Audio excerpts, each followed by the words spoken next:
ആഖിറത്തിലെത്തിയിട്ട് നന്മ കുറവുള്ള ആള് 45 നന്മ 55 തിന്മയും അയാൾ പരാജയപ്പെടും. അയാളെ പരാജയപ്പെടുന്നത് ആദ്യ നബി ദൂരത്തുനിന്ന് കാണുമ്പോൾ ആദ്യ നബിക്ക് തന്നെ ടെൻഷൻ ആവും. ഒരു 5ന്റെ കുറവല്ലേ ഉള്ളൂ. ആദ്യ നബി മലക്കളോട് പറയും, അയാൾ ചെറിയൊരു കുറവല്ലേ ഉള്ളൂ, അഡ്ജസ്റ്റ്. നന്മ കുറവാണെങ്കിൽ നരകത്തിൽ, തിന്മ കൂടുതലാണെങ്കിൽ സ്വർഗത്തിൽ. തിന്മ കൂടുതലാണെങ്കിൽ നരകത്തിൽ, നന്മ കൂടുതലാണെങ്കിൽ സ്വർഗത്തിൽ. വേറെ വർത്താനമില്ല. 45 നാം പറഞ്ഞ കാര്യമില്ല. അവിടെ ചങ്ങലിട്ടിട്ട് വലിച്ചു കൊണ്ടുപോകുമ്പോൾ മലക്കൾ കൊണ്ടുപോകുന്ന കണ്ടിട്ട് ആദ്യ നബിക്ക് കരച്ചിൽ വരും.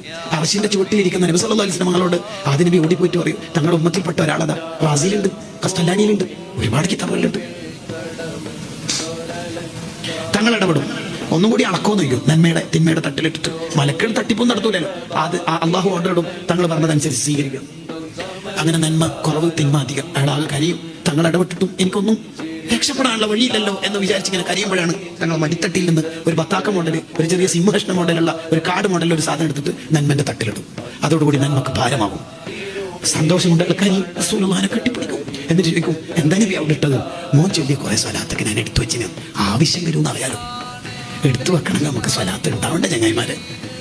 ഉപ്പാക്ക് ക്യാൻസറായപ്പോ, ഉമ്മാമക്ക് അസുഖമായപ്പോ 4444 ആയിരസ്വലാത്ത് നേർച്ചാക്കി ചൊല്ലി. കുറച്ചൊക്കെ അസുഖം മാറി. പിന്നെ കുറെ കാലം കഴിഞ്ഞിട്ട് അസുഖം തിരിച്ചു വന്ന് ആ അസുഖത്തിൽ മരിച്ചു. ഉമ്മാമ സ്വലാത്ത് മരിക്കൂല, അവിടെ തന്നെ ഉണ്ടാവും.